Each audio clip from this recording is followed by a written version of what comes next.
This is the Biblical Unitarian Podcast. Hello, and welcome to the Biblical Unitarian Podcast, the podcast that aims to start conversations about the oneness and unity of God and about the humanity of Jesus.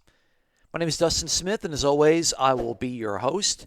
And this week we have episode 337 entitled Avoiding the Bandwagon Fallacy.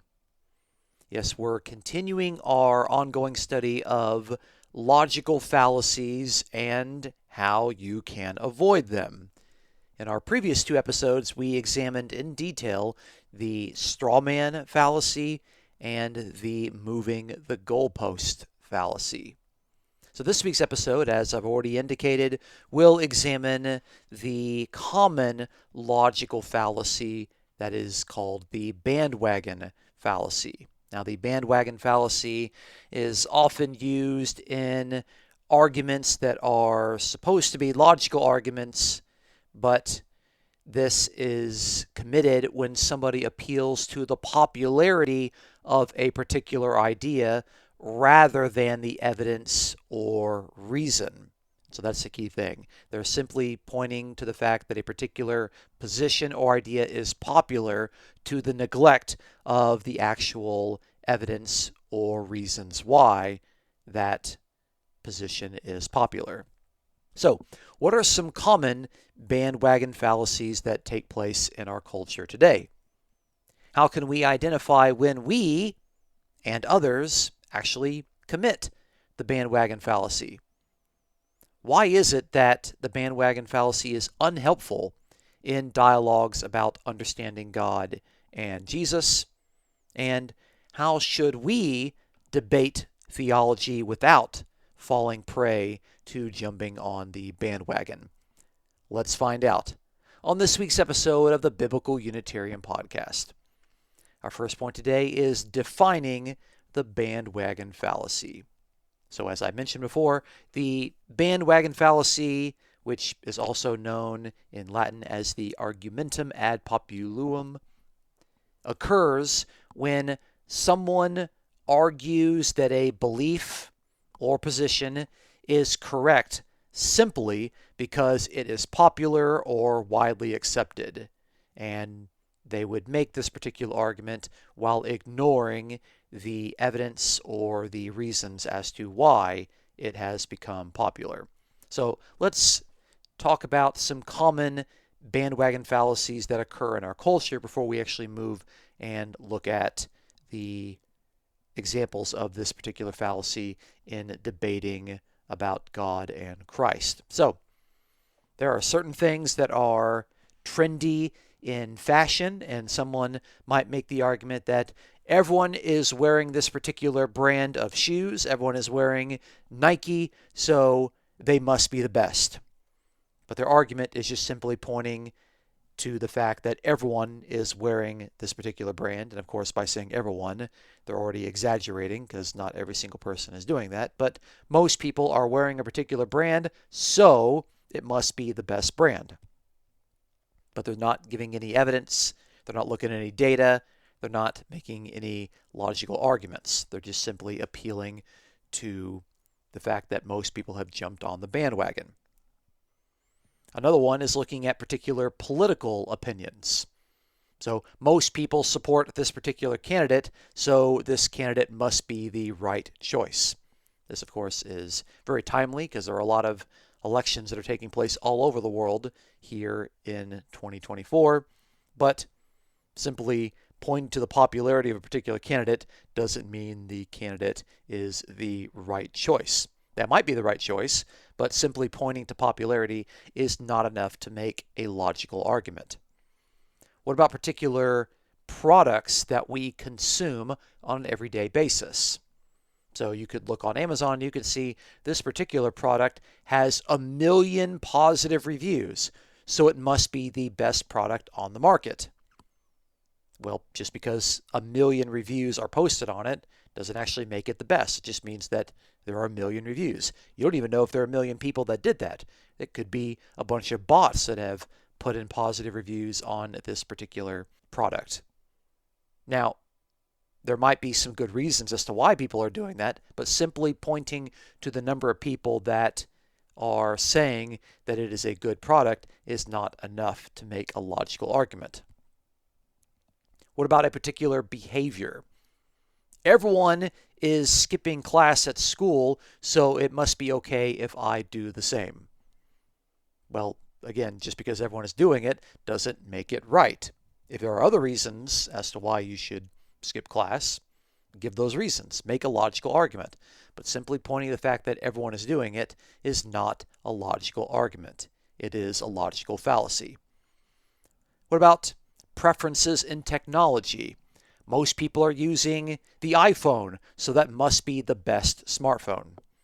Well, of course, Apple would want you to think that, and I'm not being sponsored to make that particular statement, but simply pointing to the fact that most people are using something doesn't necessarily equate to it being the best. There needs to be further argumentation, there needs to be further data, there needs to be some logical reasons that are supplied in order to contribute to this conversation. The point by referencing these 5 examples, fashion, political opinions, products, behaviors, and preferences in technology, is that by simply pointing to the fact that lots of people are doing it or enjoying it or think that it's good is not enough to make a logical argument. It's not an argument at all. You're just simply pointing to the popularity of something. There are a lot of things that are popular that aren't good for you. So these arguments in each particular case are based solely on popularity of the belief or the action rather on any evidence or merit. And a logical argument like a debate, a theological debate or a theological discussion has to have arguments that are filled with merit, and there has to be evidence in order to move the conversation forward. This moves us to our second point. Point number 2, common bandwagon fallacies in Christological debates. So, if you are a regular listener to the show and you are a biblical Unitarian, you are in luck because the people that commit the bandwagon fallacy more than any other group is quite clearly people that believe in the Trinity. Because they, as you're going to see, have so many arguments that they make that are just strictly bandwagon fallacies. So I'll give you a particular one from the historical perspective. There are a lot of Trinitarians that will say that the doctrine of the Trinity has been accepted by the majority of Christians for centuries, therefore it must be true. So their argument is that the majority of Christians have believed this for hundreds of years, therefore it must be true. Now, that might be a true statement, that the majority of Christians have believed this for centuries, but that doesn't necessarily conclude that it is true. You're just strictly making an argument on the popularity of it. It is true that it has been popular for several centuries, but just because it's popular does not mean that it's true. To argue that it's true based on popularity is the logical fallacy. Here's another example. Most Christian denominations believe in the Trinity, so it must be the correct interpretation of Scripture. So there they're pointing to the fact that it is the majority belief. Most denominations believe it, and so therefore it must be the correct interpretation of Scripture. The conclusion doesn't follow from the argument that is being made. The argument that's being made is that most denominations believe in the Trinity. And yes, that's true. That is a true statement. But it doesn't necessarily follow that it's correct because most denominations believe it. You can't just point to the fact that most people like it and adhere to it as evidence that it is correct. How about this one? Pointing to prominent theologians. The most influential theologians throughout history have supported the Trinity, so their position must be right. And so they're looking at the influencers, the influential theologians throughout history, and they have supported the Trinity, and that is a true statement. But it doesn't follow that just because theologians who have influence have supported the Trinity, that it is the correct position. That's just strictly pointing to the fact that it has been popular. What about the ecumenical councils? The argument could be made that the early church councils, such as Chalcedon and Constantinople, affirmed the doctrine of the Trinity, so it must be the correct doctrine. But just because these councils affirmed it doesn't mean that it's right. That's just an argument of the bandwagon. So, if you've been listening to this podcast for a while and you've been dialoguing with Trinitarians, you know that these arguments get made a lot. And you have to nicely point out to people that, hey, that is the bandwagon fallacy. You're just strictly pointing to the fact that something is popular in order to make the suggestion that it must be true. Now, something can be popular, that's fine, but that doesn't make it true. And I should also go and make this side point that there are things that are popular that are also true. It is popular to say that 2 plus 2 is 4. That is what most adults would say. If I was to ask them what is 2 plus 2, they would say it's 4. So that is the popular opinion, and I think that logically that also is true. So just because something is popular doesn't necessarily mean that it's wrong. There are things that are popular that are right, I think. But you can't make an argument that's strictly based on the fact that it's been popular for a long time, or a lot of people believe it, or that influential people have been saying it for a long time, or these councils in the past were affirming it, that it must be true. The Council of Nicaea didn't affirm the doctrine of the Trinity. So what do you make about that? It doesn't work that way. While these particular points, as I mentioned before, the 4 points about the historical prevalence, the majority belief, the prominent theologians, and the ecumenical councils, they can be used to show the historical and traditional support for the doctrine of the Trinity. You can't rely solely on them without addressing the data. You have to look at the scriptural evidence. You have to look at the theological arguments, and they have to be weighed to see which one is actually the more logically persuasive argument. If you strictly rely on the fact that a particular opinion or belief is popular, you are committing the bandwagon fallacy. So, when I talk about the bandwagon fallacy with some people, they often confuse it with looking at scholarly consensus. That is, what scholars who are trained in modern methods, who have received their education, they know the biblical languages, and they're trying to make good, logical, sound arguments by looking at all the data and all the evidence, and they come to conclusions, and that conclusion reaches a particular point where it becomes a consensus. And there are some people that wonder, okay, how do I reckon the scholarly consensus with the fact that I'm supposed to avoid the bandwagon fallacy? And I wanted to make sure in this particular episode that we talked about that. So that's going to be our third point, point number 3, which is differentiating the bandwagon fallacy from the scholarly consensus. So, to cite a scholarly consensus without committing the bandwagon fallacy, you have to focus on the quality behind the conclusion, the rationale behind the conclusions, and you can't just simply state the fact that scholars agree on X. You have to look at the reasons as to why they're agreeing on it. We have to see if those reasons are actually good reasons. So here is how you can take seriously what scholars are saying in a consensus without committing the bandwagon fallacy. And I think this is really important to keep these particular points in mind.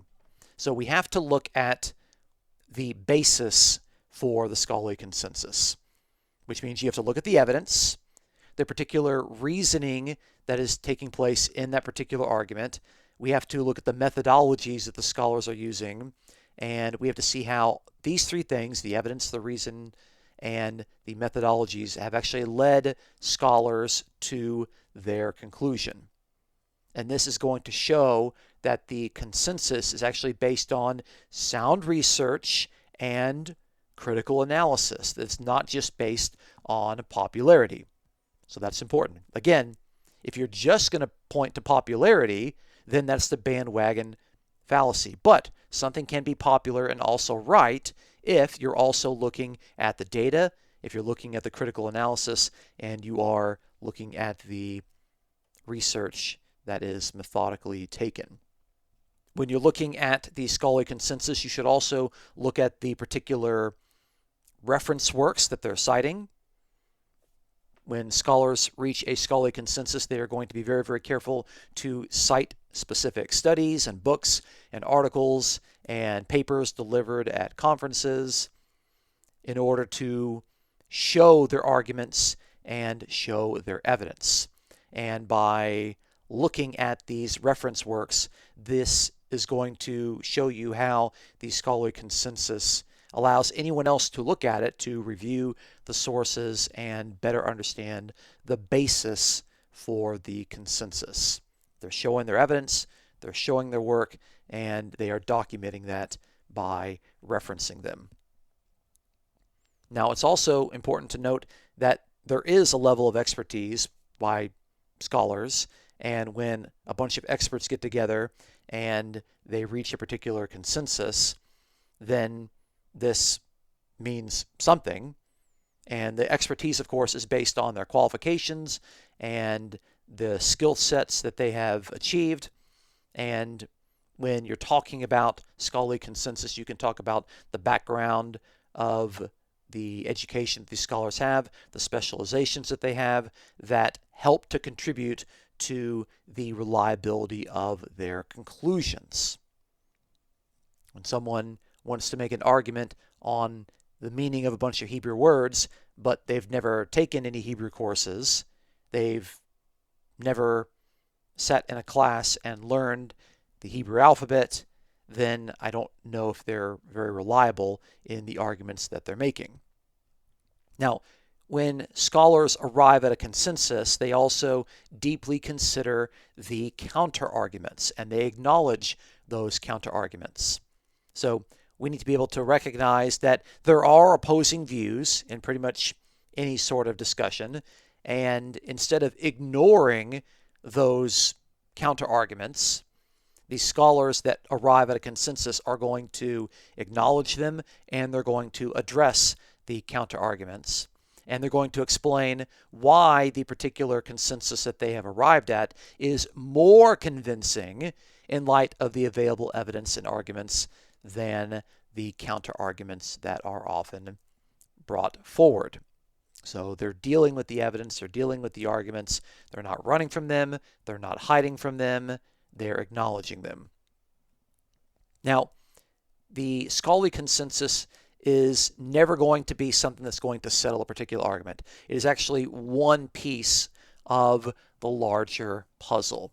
So if you are in a debate or a discussion with somebody, you can present the consensus of scholars as part of a broader argument, and it's good to combine it with other pieces of evidence or reasoning that you have in order to build a much more comprehensive case.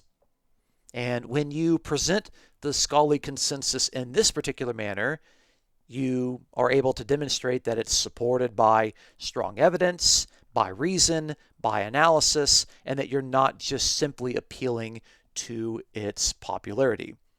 The scholarly consensus can change. Popularity can change.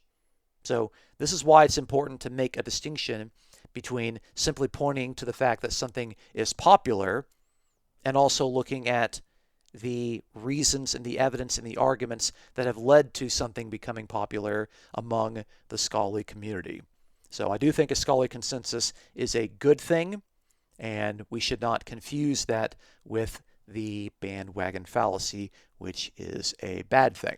Okay, so we've talked about those things. We've gotten that out of the way. How can we avoid falling prey to the bandwagon fallacy? That is our fourth point. Point number 4, how to avoid committing the bandwagon fallacy. So if we want to make sure that we don't fall prey to just pointing to something that's popular and drawing an unfair conclusion in light of that popularity. We need to involve critical thinking and the evaluation of arguments based on evidence and reason. You can't just look at popularity. And again, popularity is not wrong. There are things that are popular that are true. There are things that are popular that are untrue. But here are some practical ways, some very specific ways that you can apply to your life in order to avoid committing the bandwagon fallacy. Number one, examine the evidence. You've got to look at the evidence. You've got to look at the actual evidence that supports a claim for yourself. You can't rely on the fact that many people just believe the conclusion. You should look at the data, do your own research, and apply logical reasoning. If I say to you that 2 plus 2 is 4, and I put 2 marbles here and 2 marbles here, and you can point to them and look at them, you can say, okay, 1, 2, 3, 4, okay. You can actually see that. You can look at my methodology, you can look at the data, you can do your own research, and you can use your own logical reasoning to see how I have arrived at that conclusion. Okay, so number one is examine the evidence. Number two, I think it's good for us to question popularity. Yeah, that's fine to question it, okay? Not in the sense of being cynical, but I think it's appropriate to ask why something is popular. I mean, popularity can be influenced by several factors that are completely unrelated to truth. I mean, there are people that make a lot of money and they have an entire career as marketers, as influencers. There are people that simply do things because of social pressure or because of cultural trends or because they don't want to be left out or the one person that's not doing what everyone else is doing. There are a lot of reasons why things or people or ideas are popular that have nothing to do with evidence, data, reasoning, research.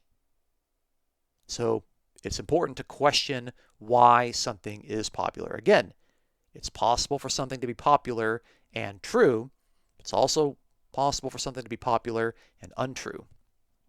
So that's the second application. Number three is to consider the counter arguments. This is really, really important. It doesn't really matter what you're debating. It doesn't really matter if you agree with me on Christology or if you disagree with me. It's very important if you're going to be someone that is applying these rules of logical consistency to yourself that you have to consider the counter arguments. So you have to look at the arguments that go against a popular belief. Try to understand what those perspectives are and see if they can help you evaluate the strength of a popular position more objectively. There are a lot of people that are smart and well-researched that come up with counter-arguments. And sometimes those counter-arguments are actually the correct arguments. Sometimes they're not. But if you have the truth, then a counter-argument is not something to be afraid of. It's just something to help you to see if you do actually have the truth. Because you don't want to be in a position to where you're holding on to something that's untrue, but you think it's true, and some nice person is coming along and trying to help you to see, hey, you haven't considered this piece of evidence that actually is true, and you just dismiss them or you ignore them when they're trying to give a good counter-argument. All right, number four is to seek a level of expertise. I do think it's good to at least hear out the opinions of the experts, especially those who have taken the time to study in depth a particular position. So the conclusions of the experts are usually based on pretty good evidence, analysis, and logical reasoning with good methodologies, and experts typically don't arrive at a consensus by simply thinking that it is popular, especially those that have been trained to do actual research. Okay? It's good to listen to the experts.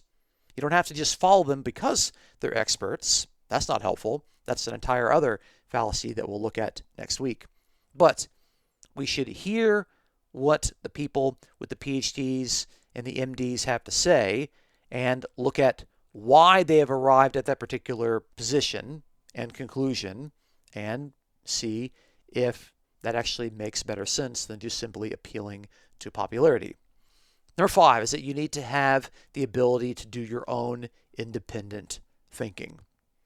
You need to develop your own reasoning skills, and you need to boost your own confidence in your ability to think critically. That's why I'm actually going through this particular series of podcast episodes, because I want to equip people to be able to recognize these fallacies, to be able to understand how they function, to be able to see when other people use them, to recognize if they make these particular mistakes so they can stop doing that, and we can start to have better, more logical, more reasonable conversations that aren't breaking all of these rules of logic.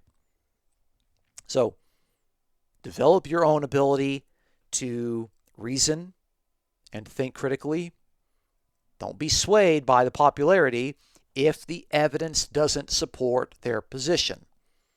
The evidence is more important than the popularity of a particular position. Number 6, you have to be aware of any biases that you have. The awareness of biases. Guess what? Everyone has them. Everyone has a bias. Everyone has a particular way that they lean. Usually it's multiple ways in which they lean. Sometimes we're not even aware of the biases that we have. It could be a confirmation bias. There are several biases. But you should be aware of any particular cognitive biases, which may include the bandwagon fallacy, the desire to want to just do something because everyone else is doing it. These things can influence your thinking. They can influence your thinking and you aren't even aware that it's happening. So a particular self-awareness of the biases that you have really can help you recognize when you might be following the crowd and jumping on the bandwagon without actually having good reasons to do so. And lastly, number 7 is that you need to check for logical consistency. Checking for logical consistency. Make sure that you are ensuring that the arguments that you use are logically consistent and that you're not appealing to popularity. A good argument or a sound argument should hold up regardless of how many people believe it. The number of people that believe it does not make an argument more sound. The logical consistency of an argument is what makes it a sound argument. So by following these steps, these 8 steps, you can strengthen your ability to form your own well-reasoned beliefs and, most importantly, to avoid the pitfalls of the bandwagon fallacy. Thank you so much for listening to this week's episode. Join us next week as we examine another common logical fallacy, which is the appeal to authority fallacy. Please look forward to our next episode. If you enjoy our podcast, please consider supporting us as we aim to promote the sound truths about the oneness and unity of God and about the humanity of Jesus. You can support us absolutely for free by subscribing on YouTube or iTunes, by giving us an honest review on iTunes, and by sharing your favorite episodes with your friends.